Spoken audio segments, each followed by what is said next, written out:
Okay, so hi everyone, my name's Beth Ellis and I work at Catch22. I'm going to be moderating this workshop, which is called Doom and Zoom, Can We Truly Connect today, which will be looking at how we can understand the existential crisis at the heart of the COVID-19 pandemic in the context of children and young people in care. Thank you to everyone who's joining us. Just a few housekeeping notes, which I'm sure many of you are already familiar with by now. So this session is going to be 45 minutes long and we'll be sticking to the time as closely as we can. During the event, if you have any questions, please ask these in the session Q&A, which you can access via the right-hand side of your screen. If you are asking a question, please make sure that you use the session tab, not the event tab. Otherwise, your question will be seen by the whole event rather than just the people in here. And I will put your questions to our speakers at the end of the session, if we have time. If you'd like to ask your question live on the screen, you can ask to share your audio and your video, and I will bring you up on screen again if we have time at the end. You can also, if you are in the Q&A section, use the thumbs up icon to upvote a question if it's something that you would also like to ask. And finally, if you would like to follow up on any of the questions that are already in the Q&A or that I've already put to our panelists this morning, please preface the question with the words follow up and I can make sure that that is made clear to our speakers. So I'm really delighted to introduce our two speakers for today. So first we have Dr. Tania Rodrigues, who's a consultant clinical psychologist with over 20 years experience working in forensic mental health services, prison services, and in the community with young people and families. Dr. Rodrigues specialises in the assessment and treatment of psychiatric and psychological conditions using a holistic and trauma-informed approach to understanding human suffering and emotional experiences. We're also joined by Brook Laing, who is a trainee counselling psychologist and a counsellor who practices with adults and young people in the UK. Brook is currently carrying out his doctoral research on the impact of the COVID-19 lockdown on how psychotherapy clients engage with existential themes such as mortality, meaning and responsibility in their lives. Thank you both so much for joining us today. Great, thank you, Beth. Hi, Beth. Thank you very much. Yeah, so thank you everyone for joining. Hopefully we'll see kind of a few more people kind of come in as time goes on, but for now we can just get started and open things up. So before we start, should I maybe we'll just explain where this, I guess, this topic comes from. So Brook and I have been working together for the last 2 years in a project working with young people and their families on a project alongside in partnership with Family Rights Group and Coventry City Council on a project called Lifelong Links, which is around family finding. And we've been reflecting our experience throughout this project on the need and the connection. And so we wanted to reflect on how the pandemic has affected the ability for us to connect and what kind of observations we've taken from the work that we've done with some of the young people. A theoretical approach to kind of explain what happens with us in terms of these anxieties. Yeah, absolutely. And so so what we've kind of taken over the last couple of years, the project wasn't anything initially to do with COVID, but COVID has had such a tremendous impact on the work that we've done.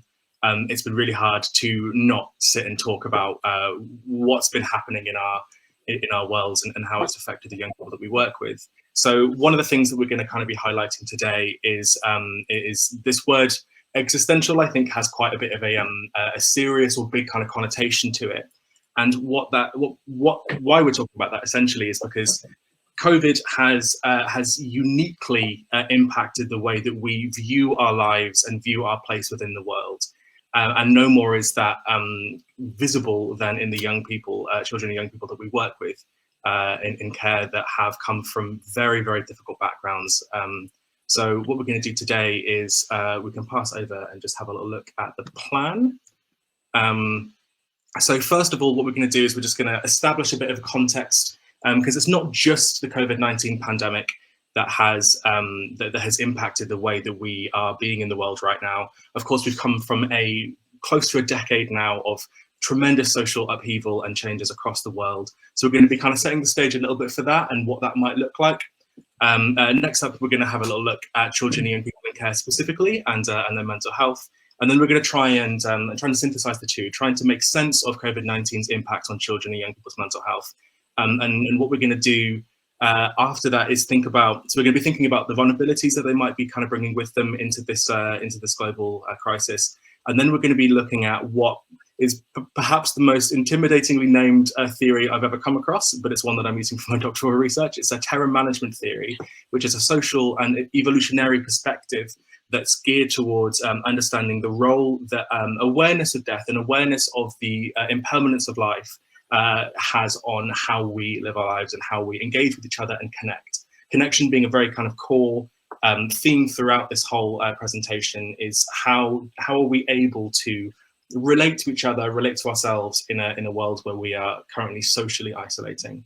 And finally, we're going to be taking all of these things that we've spoken about and thinking about how we can move forward. And as I say that, there's a part of me it feels almost difficult or contradictory, because moving forward is hard to do in a world that is so troubled at the moment. So we're going to be looking at within the kind of the constraints that we're facing and the constraints that the young people we work with are facing. We're going to be thinking about what we are able to do in those kind of restrictions for ourselves and for the young people, kind of taking into consideration all the vulnerabilities that they're bringing. I feel like that captures everything, Tania. Is there anything in there? Yeah, absolutely. No, that's good. Fantastic. And I think it's important to say up top as well that Tania and I, because we've worked together for a long time, we've had many conversations about all of this stuff. We're going to be just having a bit of a conversational approach to this whole thing. So if you guys do have any questions or any thoughts or anything, please do throw them in the chat. We'll try to save some space at the end to talk about them. There's also a space at the end for with our emails. If you have any further questions or anything, you're more than welcome to reach out to us. But it's just going to be a chat between the two of us for now, and then hopefully open that up later on. So on that, I'll hand over to you, Tania. Okay, so I guess before we even start thinking about the impact of the pandemic on young people and their families, we really, if we just kind of reflect on the last decade and what's been going on around the world, we can see that all of these events have had a massive impact in how they've shaped the ability to support not just mental health services, but also social care services. And it's important to bear in mind how all of these, social, political changes have impacted the way that we see ourselves in the way that we experience reality around us. And it's also important for me to always remind ourselves as professionals that we too are people within the world. So all of these events also have an impact on us. And as professionals, that can shape our practice. So it's important to try and reflect on what has a decade of financial austerity and budget cuts did to us as professionals trying to deliver services to very complex young people and families. How have we experienced political? How has Brexit somehow impacted how we see our role in working with young people and families, with asylum seekers, with immigrants? Where is our position in the world, and how does that shape what we think or how we feel with towards the people that we're working with? There has been a level of, I call it social poverty, in the sense that the world has become divided. And so not only are we trying to provide service, but we also almost fighting amongst ourselves within society to position ourselves, to defend our own role in society. And that causes a lot of difficulties for all of us as professionals. And whether we like it or not, those difficulties, those anxieties, they sit with us. And we bring those anxieties into work, and those anxieties will affect our own sense of stability in the workplace and our ability to rely on what's coming tomorrow. Can we rely on this job? Will we have a job tomorrow? So what do we do with these anxieties? How do we get affected by them? And how does this then impact or shape our practice? It's something for us to bear in mind, which I'm very passionate about, thinking about issues around social justice and how those issues then shape the way that we see the realities of the young people and families that we work with, and whether that connects us more or whether that creates a bigger divide. Can we manage the anxieties that raises within us as professionals? How do we manage all of that? So hopefully we will touch upon some of these issues as we go along. Absolutely. So thinking about connection, I'm a clinical psychologist. So what we know from research is that we as human beings, as a species, we are wired to connect. Our brains are wired to connect. In fact, as babies, the way that we start to develop and the way that we start to create awareness of another is really to connect brain to brain. We need an attuned caregiver in front of us to mirror the expressions that we present, to give us a sense of safety, to allow us to understand that we're not alone. And all of these processes then help us develop very sophisticated social skills. In the absence of an attuned caregiver, in the absence of somebody that is emotionally connected to us, our brains don't develop the same way. So when we start thinking about children and young people in care, children and young people that are asylum seekers, children and young people that have fled war-torn countries, we need to think about what has happened to their ability to connect right from the offset, from birth, with those caregivers. How much would they experience? How much did they experience the sense of attunement and connection to another that would have helped them develop a sense of self, that has helped them develop a sense of trust and a sense of safety? When we talk about the impact of the pandemic, one of the things that is really important for us to understand is that social and emotional pain, it hurts as much as physical pain. It's easy for us when we're talking about the pandemic, we understand that if you catch COVID-19, your physical health gets affected, your respiratory processes get affected, we develop breathing problems, so it's all very physical.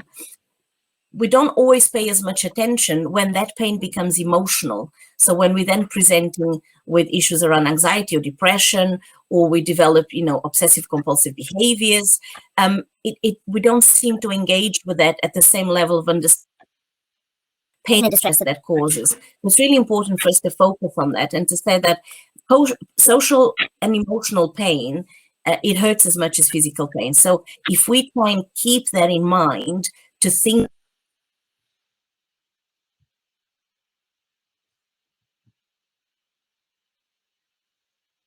potential crisis that young people can go through already have been, removed and disconnected from their families of origin and the communities. What does that do? So we'll discuss this a little bit as we move on. So this is really just talking about what has been said around the impact of COVID on the mental health of children and young people in care.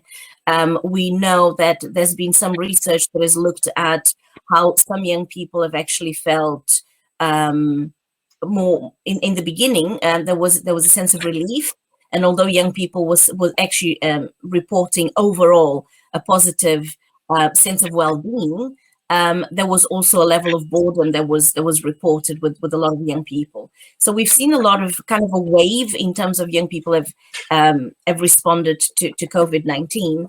And one of the things we were talking about in our experiences in the project that we've been working with is that we've seen two different waves. In the beginning of lockdown, bearing in mind that we're dealing with, young people, children, young people in care that often have a lot of difficulties within the social domain. So peer relationships can be quite troubled, difficulties at school with peer groups. We have young people that are often very vulnerable to exploitation.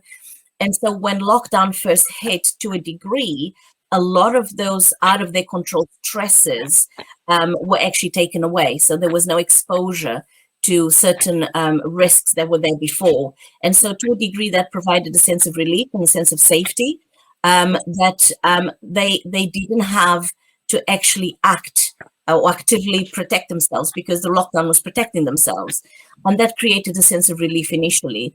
But as time went on, that also had an impact on their ability to actually connect with the outside world and maybe connect with some of the other protectors out there, the ability to connect with some of their peers, some of their friends, but also just a reminder that yet again, these children and young people that have been removed from their communities and removed from their families were now even more isolated within lockdown, whether in residential care or foster care, and some of the implications around that. So it's important just to keep some of these concepts in mind as we carry on through the presentation.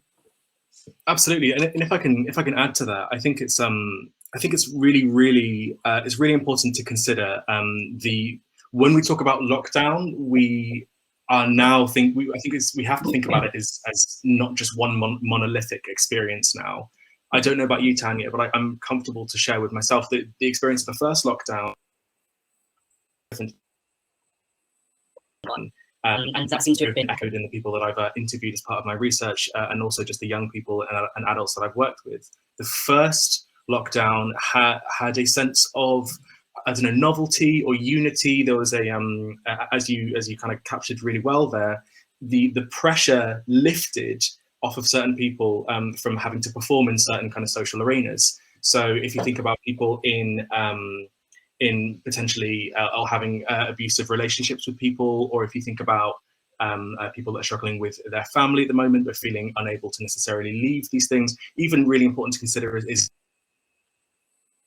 young people that might not have been able to, or might have been taken away from this kind of gang context, might have been able to feel a sense of safety, or might be able to feel a sense of they don't have to then justify themselves, because then there's this global kind of pandemic which has come down and it's taken that personal responsibility away. I mean, it has to an extent, because you always have the choice to break those regulations and those rules, but it's a lot more justified. And it makes me think of someone I've interviewed who was saying that they struggled with mental health difficulties for many years, but when the lockdown happened and everyone was struggling, there was almost a sense of unity, or a sense of, now you get it as well. So although that they were socially isolating, they felt more connected, because they now didn't feel like the broken one, or they didn't feel like the one that was struggling, because now everyone was. There was a unity, there was a unifying experience in that first lockdown. And then if you look at the more recent ones, I'm happy to say for myself, it's been a lot harder. The time, the lack of freedom, all of these things have started to kind of grate on me quite a bit, and I think potentially that's also noticeable in kind of moving over to a place where they're not following the restrictions as much, because people are feeling exhausted and tired. Absolutely. This is something we'll touch on later, so I don't want to kind of take away too much from that now, but I just wanted to jump on that because I felt like a really important point. So this next bit comes from a report by Simmons and Sims in 2020. So this is basically just talking about the particular vulnerabilities that young people in care will have within COVID-19. So as it says there on the screen, children and young people in care are potentially more vulnerable to COVID-related anxiety due to their experiences of high security in their lives, triggering traumatic memories. So if we think about the young people that we've worked with in care, there is they come from contexts and backgrounds where they might have already experienced things like food scarcity. They might have come from experiences where they might have been picked up from schools or kind of certain social contexts and told they can't go back there anymore. Even in the process of entering the care system, they might have been removed from all of these situations, but not have necessarily been told why, because of the legal complications around it and their age and all of these kind of complicating factors. So you take all of these experiences, this weight of things that they carry with them anyway, and then you thrust them into a pandemic where they are unable to necessarily see people. They might feel a sense of a lack of safety in general, and all of the conversations initially about do we have enough toilet roll? Do we have enough? Or all of these very basic things that we have all kind of come to appreciate have been taken away, and the supply has been made and continues to be made a lot less stable. So we understand also from our work with trauma that trauma have to have something extremely explicit to remind you and to trigger those traumatic feelings. Trauma doesn't work necessarily on the level of language. The part of the brain that activates trauma responses happens on a slightly faster than language or time and space can kind of comprehend. But then when you take someone and you put them in a very, very explicitly similar situation, I think you're bound to see a complicated response. And I think, just to jump on that, what the pandemic has done for a lot of the children and young people that we've worked with, when we think about how the restrictions have impacted on us, all at a very basic need level. So what the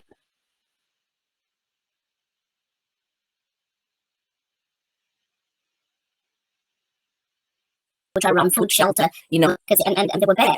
And we were talking about, you know, how unsafe, you know, going home was unsafe, going out was unsafe because it's all around us. So that sense of safety has affected us at all levels. So for young people in care specifically that are already coming from a background of feeling unsafe, and for those basic needs again to be questioned, it is a very powerful trigger for past trauma, even though in the moment we may not fully understand why is this causing so much distress, because actually there is still enough, but just the mere thought that things could go missing, that we might not have access to things, it is really difficult because it triggers all of those anxieties that were already sitting there coming to the fore. So it's important just to bear this in mind, because we are working with young people that already carry a certain vulnerability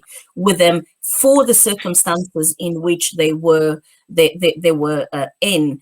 And so we're trying to make it very clear that we're talking about how what has happened to us has shaped us, and we're trying to move away from this inherent deficit that we carry because we've developed some kind of emotional or psychological distress, and actually really to pay attention to the fact that what is happening around us, the circumstances in which we find ourselves in, are responsible for how we then present and respond to those circumstances. And the more support, the lack of support, and the less of opportunities we have around us, the bigger the impact we're going to experience. Yeah, absolutely. There's just one thing I wanted to add to that very quickly, is that children and young people in care experience a tremendous lack of control, or they might feel like they experience a tremendous lack of control over their lives, because generally, being under the care of local authorities, there is an increased level of vigilance and an increased level of authority being the word that's in that describes the whole thing.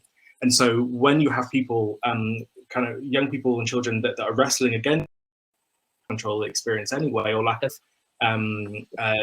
ownership, agency within their worlds, then you add on this additional level of control on top of everything, that could be particularly frustrating and particularly damaging. So I feel like we've covered that hopefully well enough, and we'll kind of just iterate over it as we go.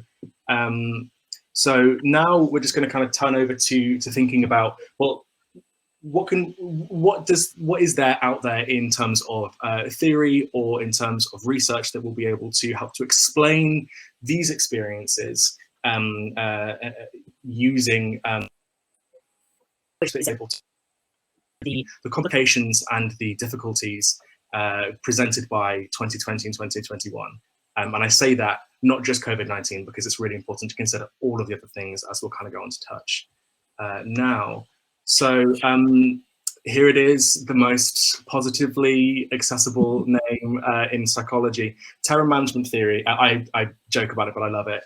Terror management theory is a social and evolutionary perspective that has been developed by three psychologists in America, Pyshinsky, Solomon, and Greenberg.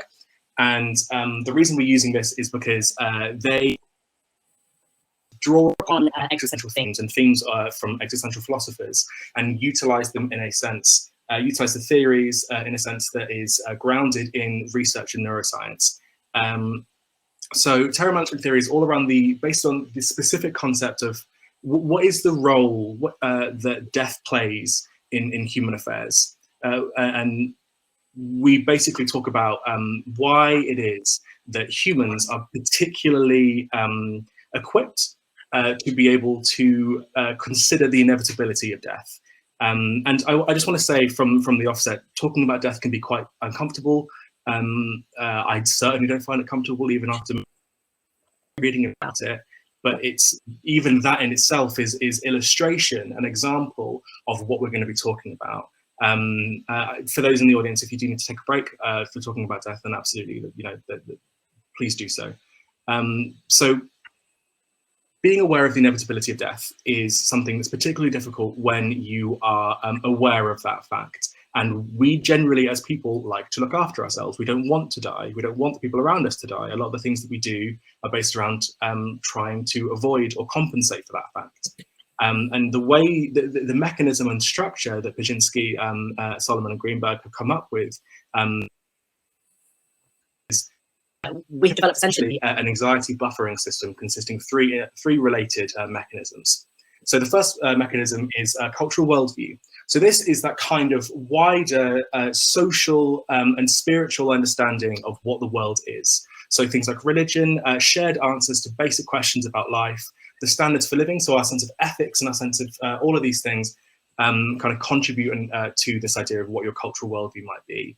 The behavior, the things that we can do essentially to uphold this worldview. So you've got this kind of meta looking at the world sort of thing up here. The next mechanism is your self-esteem. So this is your belief in those values, your belief in those shared answers to the questions about what life is and what it's about and who we are. And also our sense of meaningfulness, our sense of that we are able to contribute to these worldviews and essentially feel like we are adding to something. So knowing and feeling that we in ourselves matter, which is something, when we think about children and young people in care, that is one of the most common things in the one-to-one work that I've done, is feeling like the children feeling like they are in some way at fault, or they are in some way in care. They take these wider issues in their lives and they locate it within themselves because that's potentially easier and safer. So thinking about your cultural worldviews, you've got your self-esteem, and the third thing that helps to kind of to keep this mechanism running, this system running, is your close interpersonal relationships. So we use other people to validate our sense of self and our sense of identity. We use other people to validate our worldviews, and we use them for comfort and safety. And that is just so important in general. We use the connections that we have around us to help to make us all of help us to feel like we matter, we are our value, and we live in a world where there is a meaning. And now you take all of these things, all of these kind of systems, there is an underlying assumption there that you have these systems probably because you've had something close to a safe and a secure attachment, a safe and a secure environment to grow up in. All of these things are so important. These foundations of childhood that we all know about help to are so important for allowing this system to function. And so again, thinking about the children and young people we work with that might not have experiences, this system to help them to manage their anxiety about death. And you know, existentially, when we talk about death, we don't just think about the act of dying. We think about the impermanence of the world and the end of our lives, the end of all things that we can do.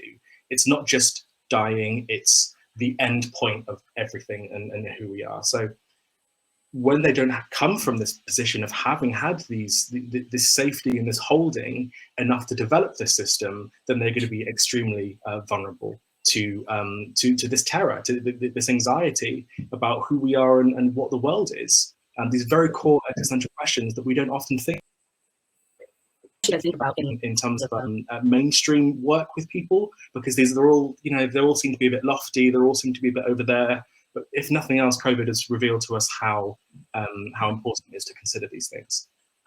Tania, did you have anything to add? I feel like I went on a little... No, absolutely. I was just thinking, you know, as I was reading through or listening to what you were saying, just reading through it, and I was thinking about, you know, we all come from different backgrounds, as professionals, as children, young people in care, and families. We start to think about cultural worldviews, you know, the basic assumption that children grow up in a family that actually is stable enough to provide them with a narrative that suggests that the world is safe. When we are working with children, young people in care, that assumption is already shattered, because from a very young age, that hasn't really been there.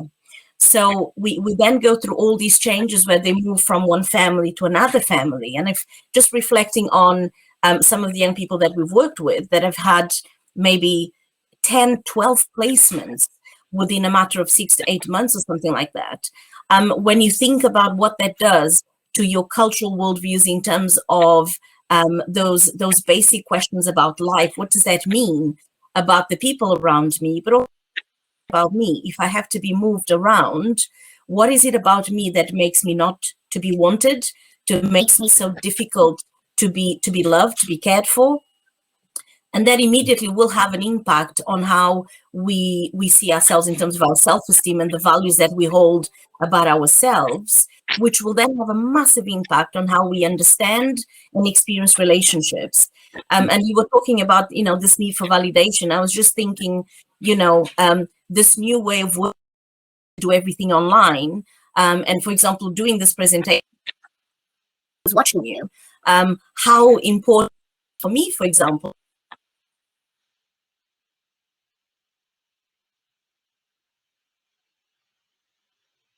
because every time you nod, it makes me feel the interpersonal dynamic that's happening between us that validates what I'm saying, that validates my feeling, but equally it manages any kind of anxiety that I'm feeling at this moment in time by the mere fact that I can see your face and I can see you at me or smiling at what I say. That makes me feel valued, and that makes me feel that I'm not alone.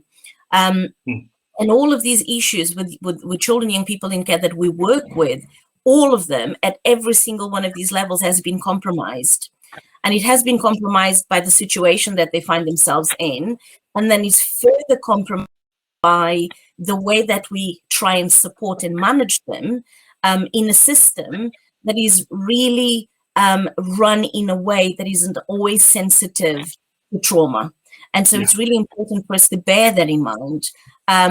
Somebody just put a comment about a lot of the situations that we've experienced over the last year are likely to prove right the trauma-induced thoughts that people with care experience are primed with. And yes, to a degree, the pandemic is probably going to exacerbate a lot of those fears.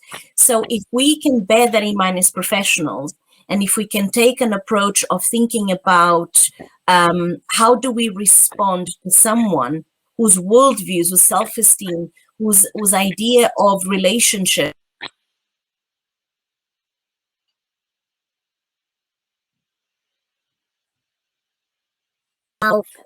shaped by it, we will then start to have a different expectation.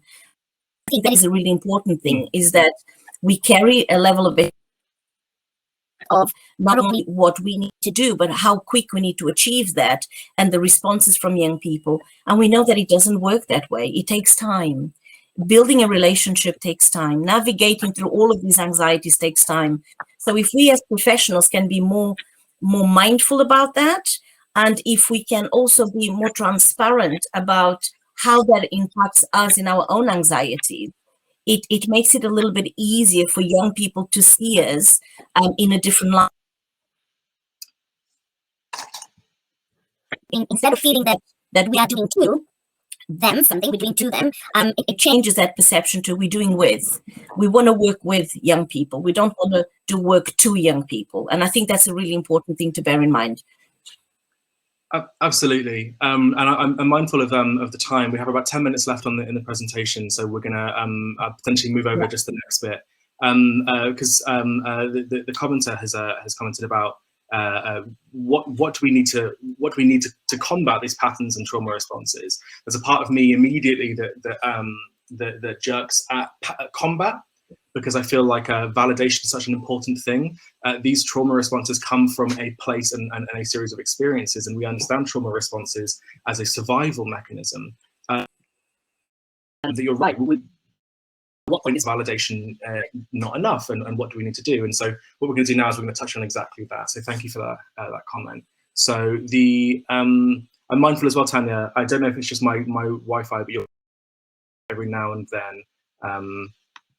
So if I try to cut in for you, I apologise, just to make sure that if you do drop out. So I won't touch on this too much because we're going to focus on a bit more of the practical things we can do. But they found. Yes, I'm having some experience. So the research shows essentially that these systems are interrelated, and there's a two-way system between them. So when you're more aware of death, when you're more aware of mortality, you further catapulted into your worldview and your self-esteem. All of the beliefs that you have kind of become more exacerbated, more intense. And so one of the ways we can see this so vividly is the increase in bipartisan politics across the world, really. How awareness of death has pushed people further into their political kind of spectrums, wherever they might be. The inverse of this is true also. So when someone's self-esteem is bolstered, when they feel more kind of connected to people, when their worldview is more validated, then they are less likely to have this kind of pervasive death anxiety that can be overwhelming. So so what we're going to do is we're going to touch on that now. Hopefully the slides will be sent out to everybody, so they will be able to be read, and there's references at the end as well for everybody. So just on this point, one of the things that is important to bear in mind, especially with the young people that we work with, is how this level of vulnerability immediately makes them more vulnerable to kind of being into kind of exploitative dynamics. So in terms of the gang culture, in terms of being more vulnerable to issues around radicalization, because when you are feeling quite, when you're feeling that anxious, and when you're sitting with that kind of sense of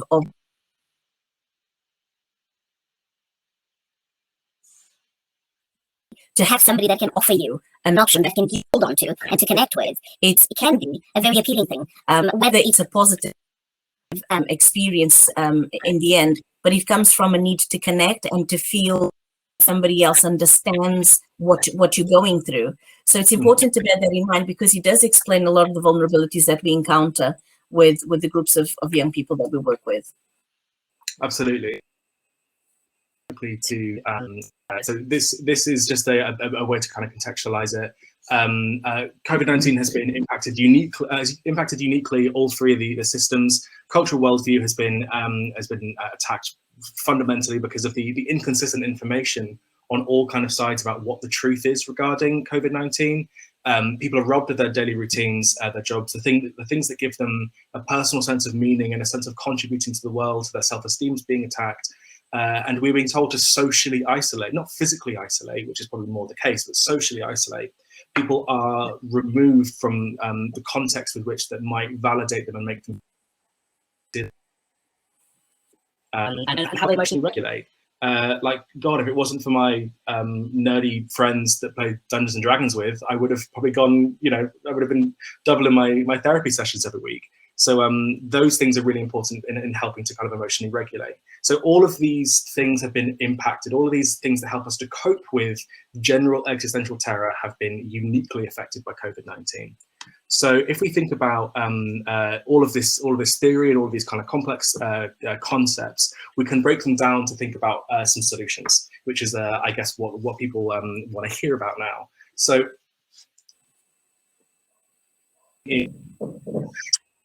thinking about things that we can do to help to support each of these systems. In terms of cultural worldview, one of the pieces of research found that an increased awareness and increased exposure to death, especially during like news cycles and social media, increased people's anxiety. And I don't know about you, this was a real issue that I had. I couldn't stop checking the death totals, and I couldn't stop checking where, what the rates were in my area, because I have, my partner's vulnerable, I have vulnerable family. So I was hyper vigilant, and I found that to be very, very detrimental. So taking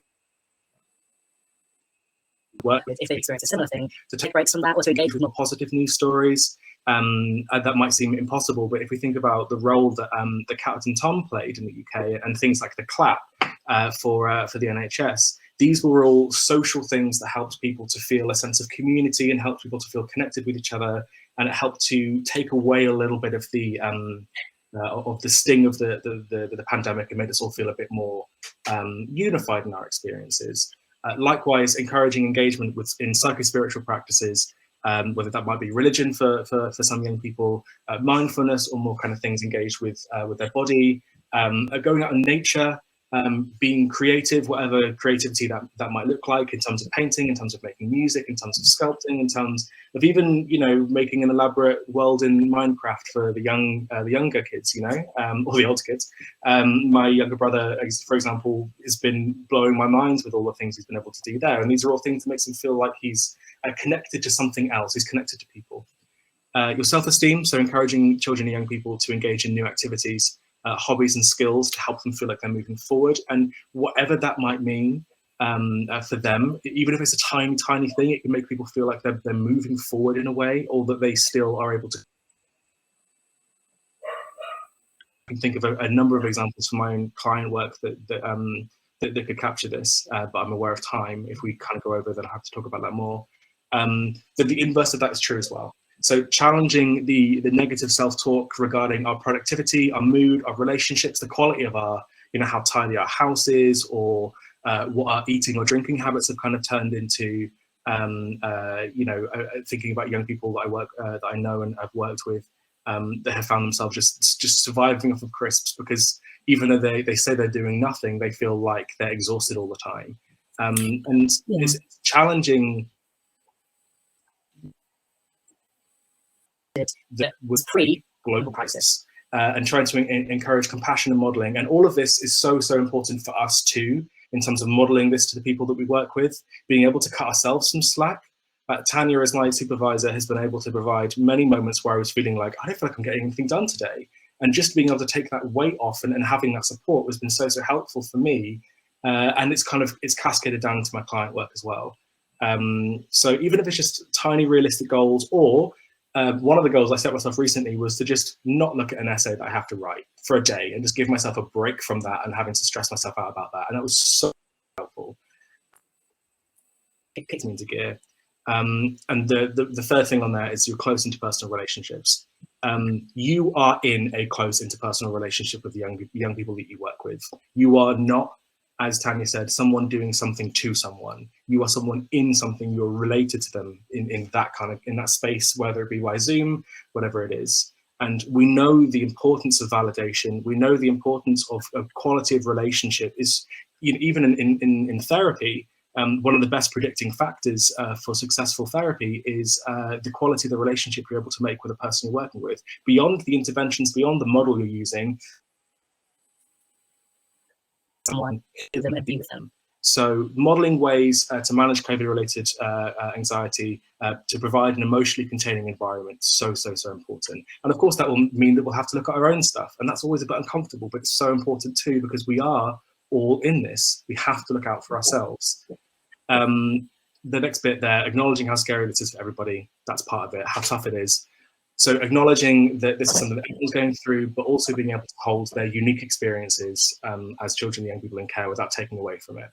So being able to hold both those things is so important. And then try to get them to think about new ways to engage with people, whether it's Zoom, playing games online, whatever it is, so they can feel connected to people in some sense either way, because it's better to have that than to have nothing.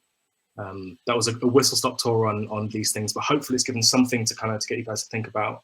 And we're going to move on now to, we are running low on time, to Tania's area of expertise, which is something that's really impacted my practice. So really, in terms of how do we move forward, and what do we need to put in place? more and more, and I think the pandemic has just highlighted that even more, is that we need to take on board a trauma-informed approach, whether we work in mental health, whether we work in social care. I think when we're working with people, we need to take on a trauma-informed approach. Now, what does that mean? That means that we as professionals need to become more aware, more used to the idea of what trauma is and how trauma affects us in terms of neurodevelopmental the journey that we go through as children and young people, and also how does that then develop into adulthood? What might be the consequences of that? How does that look from the outside, and what does that look like from the inside? So that we start to develop of empathy towards what young people and families are going through. So in one of the things that we've done in our project is we've delivered training to social care colleagues around trauma and the impact of trauma on cognitive, emotional, behavioral development. And we've also looked at that then affect the people that we work with, but also how does that affect the work that we do? How does being exposed to somebody else's trauma, how does it feel to bear witness to somebody else's pain? What does that do to us as professionals? What do we then do with that pain that it causes in us, that anxiety that it causes in us? And how does that then affect our practice? So training, supervision, regular consultations, and just a space to talk about stuff, to let it out is really, really important. So I think the shape of services moving forward, the component of training and support for staff is crucial. Frontline staff at this moment in time, if we think about the NHS, in time is a traumatized organization. If we think about social care, is a traumatized organization. So if we have a traumatized organization, that is going to lead to traumatized professionals. Traumatized professionals can't hold and contain the trauma of traumatized individuals. So how do we manage that? That is going to be through and procedures and practices. We need to develop policies in our organizations that are trauma-informed. That means that we need to review everything from, the caseloads that we hold, the time that we have to deliver our interventions. We need to think about if we are going to be sensitive to trauma, and if we understand that trauma isn't something that gets fixed, it's not a succession intervention. How does that affect funding? How does that affect the projects? This idea of short-term interventions. There's a pot of money that comes up and you have to deliver this intervention and you've got it for 2 years. And then at the end of 2 years, the money runs out and then money goes to something else. But actually, in order to have things work, it needs to be a long-term commitment. So trauma-informed practice becomes that. It becomes embedded in the philosophy of everything that we do, how we think, how we see, how we experience the work that we do. And that is around creating a sense of safety. At the heart of trauma is terror. We've been talking about terror management theory. We are terrified, we are petrified, we are scared. That creates a sense of anxiety. That anxiety is painful. That anxiety brings back all we have about ourselves, the world, others around us. Can they protect us? Am I safe enough? Even if I do everything right, it still doesn't guarantee that I'm going to be safe. Now, that is the existential question, really. If I do everything right, is that going to be good enough? Is that enough to keep me safe? So creating a sense of safety. Trauma happens not in a vacuum. Trauma happens in a relationship. And therefore, healing needs to take place in a relationship. So creating safety is not just around creating a physical space that is safe.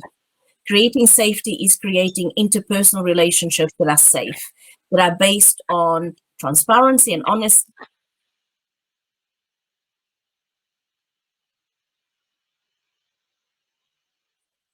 That takes time. That doesn't exist in the team. Then it creates anxiety within us that we then take to the young people and the families that we work with.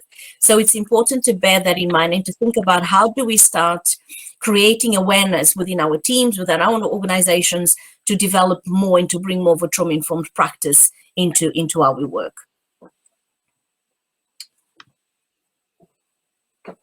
Great. So we have about 10 minutes left, Tania. How did you want to? Do you want to go through Well, this? I think this is just really very, very practical solutions. I think for a Catch-22 is an organization is very much committed to working with solution focused interventions, looking at solutions and looking at how do we look at situations as an opportunity. I think that is really good, is really important, but it's also important that we understand what is happening within us, so that first, before we can think of a solution, we really need to feel grounded. We need to feel okay. We are, all of us, we are what our nervous system. Our nervous systems are very overwhelmed. We're not going to be able to think clearly. So we need to learn ways to manage, to regulate our emotions and to get our nervous systems to be calm. When our nervous system is calm, we can engage and be attuned and connected to another person. So things like, we spoke about mindfulness technique, which I know for a lot, even for me when I first started, was a little bit of, too much fluffy stuff, think about this and that. But mindfulness there's reams of research on how important and helpful mindfulness is. Mindfulness is easy. Mindfulness doesn't take a lot of time. Mindfulness doesn't cost money. So if we start to use these as a common practice on a day-to-day basis for us as professionals, for the young people, the families that we work with, if we start introducing things that, based on neuroscience, is telling us that help us reduce that level of hypervigilance techniques. Breathing techniques are there because they have an impact on how it regulates our nervous system. If we start to look at understanding that in order to get another person to calm down, we need to engage in co-regulation. So if you have a very distressed young person in front of you, and you too are getting distressed,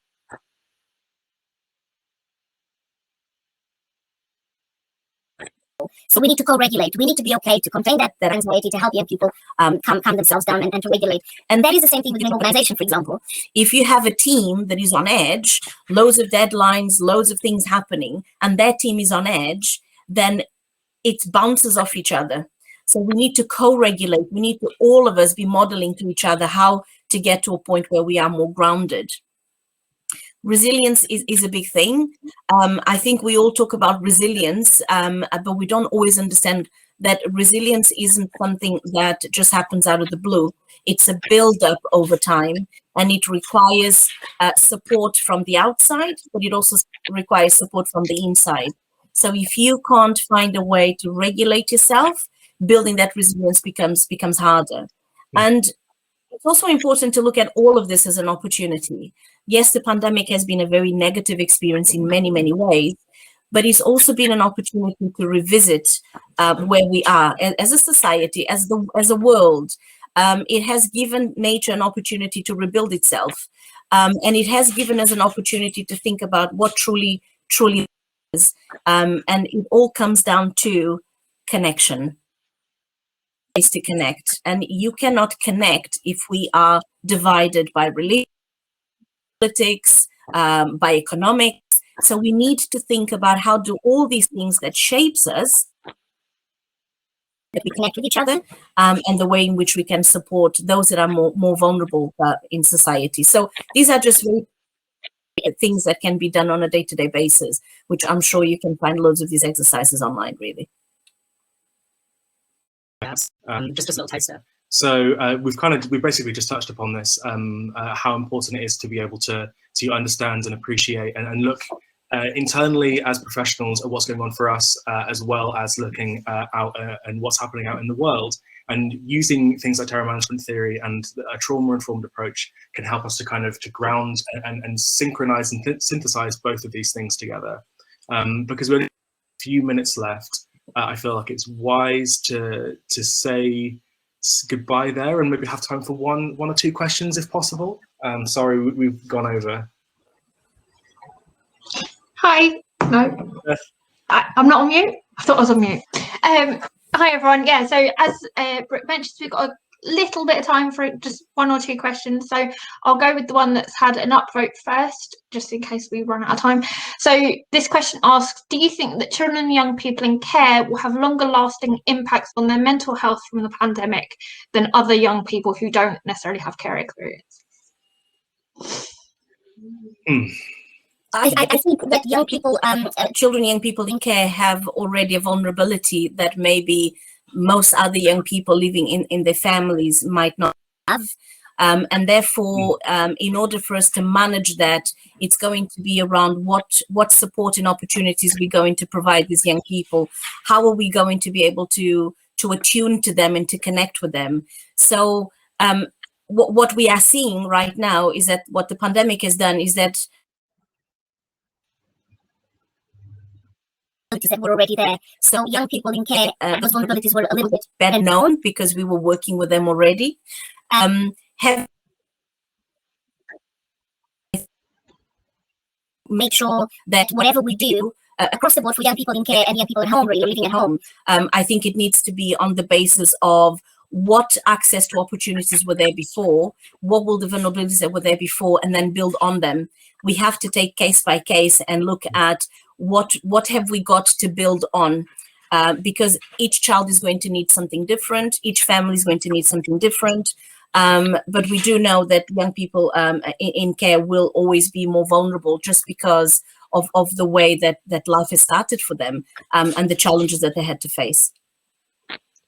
Yeah, absolutely. And if I could speak to that, I think there's something I mean, I agree with everything Tania's just said, 100%. Vulnerability is definitely there. I'm hesitant ever to say anything as simple as yes or no, because I feel like that becomes pathologizing in a space where this isn't a pathological experience. This is a global socio-political experience, and to reduce it to something happening internally would be unethical in my limited experience. And there is also a unique opportunity or unique possibility, and I don't want to just remove, I mean, I'm sure most people here have lost someone. I know that I've lost a few people to COVID, but there is a unique opportunity for all of us to build on ourselves as professionals and to reflect upon our experiences and reflect upon who we are and what matters to us. And so whilst the children and young people in care, yes, the vulnerability is definitely there. For me, I would like to think, and maybe I'm just being romantic, that there is an opportunity for us to come back stronger as professionals with a deeper sense of wisdom and a deeper sense of those around us. Just, I mean, just in general, really. Just generally for everyone, that would be nice, but especially with the people that we work with, because we've all experienced something painful in this time, I would assume. That's all I have to say. Absolutely. Yeah. Thank you so much. We're getting really short on time now, so thank you so much for giving up your time this morning to talk to everyone. It was a really interesting discussion, and I think the tips that you gave earlier in the session are helpful not only for us all working with young people, as many of us are, but also in our personal lives and things that we can all take away for ourselves as well. So just in terms of other things that are going on, we're taking a break from sessions now until just after lunchtime. So we will be back at 1:20 p.m. on the main stage for our afternoon keynote. And in the meantime, if you do have some spare time, please do feel free to check out the expo, where we have some information about all of our amazing services. Thank you so much to Tania and Brook for everything they told us this morning. Thanks, everyone. Lovely. Thanks, everybody.